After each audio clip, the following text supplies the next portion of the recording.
अस्सलाम वालेकुम एवरीवन। आज जो चीज़ मैं आपसे शेयर करना चाह रही हूँ वो है रोटी और पराठा। है तो ये आम सी चीज़, लेकिन इसमें आपके टाइम की बहुत बचत होगी और ख़ास तौर पर जो लोग काम करते हैं वो इसको अच्छे से मैनेज कर सकते हैं और अपना टाइम बचा सकते हैं। इसके लिए कोई ख़ास चीज़ें यूज़ नहीं होंगी, सिर्फ आटा है, दूध है और बटर है और नमक है, और फिर हम इसको मिक्स करेंगे और बनाएंगे। फिर आटा गूंद के हम आपको दिखाते हैं। अब हम आटा गूंद लेते हैं और इसमें दूध डालते हैं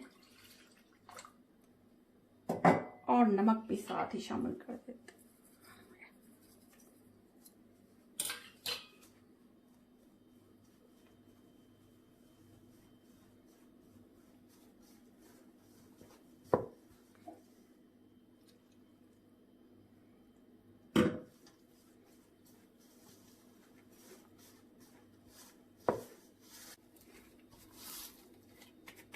आटा हमने अच्छी तरह गूंद लेना है और जो चीज़ें इसमें यूज़ हुई हैं वो सारी आपको डिस्क्रिप्शन बॉक्स में मिल जाएंगी। तो अब हम आटे को थोड़ा रेस्ट देंगे, उसके बाद फिर इसको दोबारा से गूंदेंगे, फिर बाद में आपको दिखाते हैं। थोड़ा सा ऊपर ऑयल लगा दें और उसके बाद आप इसको आधा घंटा के लिए रेस्ट दे दें और फिर दोबारा से जब गूंदेंगे तो फिर इसकी सही शक्ल सामने आएगी। अब हमने आटे को दोबारा से गूंदा था और ये इस शेप में आ गया है और ऊपर से थोड़ा सा ऑयल लगा के रख दिया था मैंने ना। तो पहले हम पराठा बनाते हैं। आपको जितना मोटा चाहिए आप बना सकते हैं, बारीक चाहिए बना सकते हो, जैसे आप पसंद करते हो। ये देखें, चाहे जितना भी मोटा है वो बाद में पतला हो ही जाएगा। इसमें बटर लगाऊंगी। हमारी कोशिश यही होगी कि कम से कम बटर लगाएं और ज़्यादा से ज़्यादा मज़े का क्रिस्पी पराठा बने। ये बटर नहीं, घी है, सॉरी। ये हो गया। अब इसमें थोड़ा सा आटा स्प्रिंकल करेंगे, खुश्क ऐसे करेंगे, ऐसे कर, ऐसे और ऐसे। ये रोटी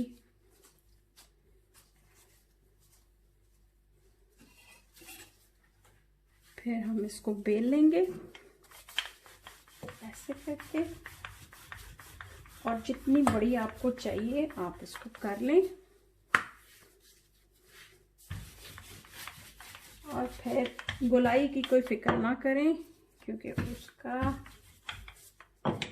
एक तरीका है मेरे पास। मैंने ये एक ढक्कन रखा हुआ है और इसको मैं ऐसे प्रेस करती हूँ तो ये एक गोल और बहुत अच्छी शेप में रोटी हमें मिल जाती है। ये पराठा हमें बहुत अच्छी शेप में मिल जाएगा। एक हमने प्लेट ली है, उसमें ये पैकिंग के लिए जो होते हैं, फ्रीज करने के लिए चीज़ें होती हैं, वो एक फॉइल लिया है।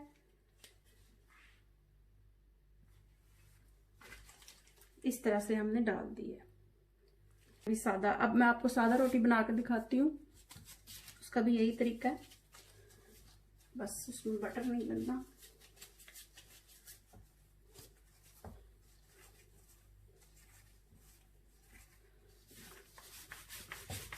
ये रफली आप जितना भी बना सकते हैं, आपको कोई टेंशन नहीं है कि जी गोल नहीं होगा या कोई मसला है, जैसे मर्जी।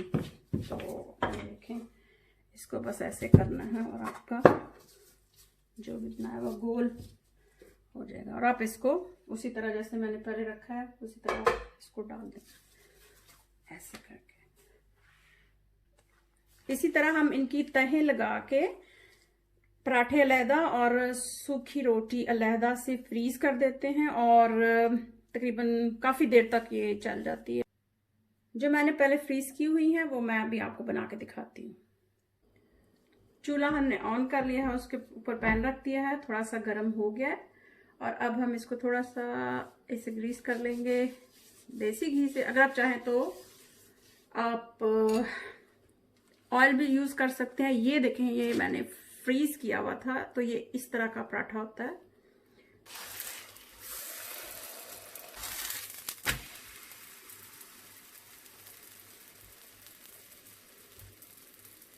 थोड़ा सा और लगा लेते हैं घी।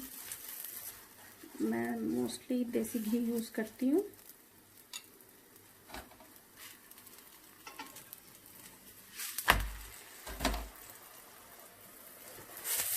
दोनों तरफ लगा लें।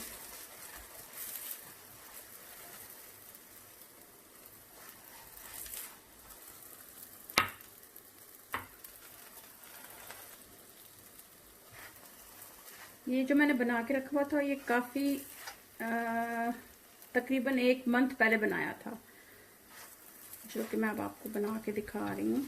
तो बिल्कुल ऐसे ही लगेगा जैसे बिल्कुल फ्रेश है। ये जो पराठा बन गया, आप देखें इसकी फाइनल लुक इधर से, और ये देखें इसके पर्थ, मतलब इतना सॉफ्ट और क्रंची भी है, अंदर से सॉफ्ट भी है। आप इसको, जो कल मैंने हलवा बनाया था उसके साथ खाएं तो पूरी की जरूरत ही नहीं रहती। सादा रोटी भी इसी तरह है, लेकिन उसमें सिर्फ घी नहीं लगाना, तो वो भी इसी तरह बनेंगी। वो भी मैं बनाती हूँ तो वो भी बहुत अच्छी बनती हैं। ये पराठे की फाइनल लुक है। आप इसको ट्राई करें और अगर आपको पसंद आता है तो आप बताएं। दुआ में याद रखें। अल्लाह हाफिज।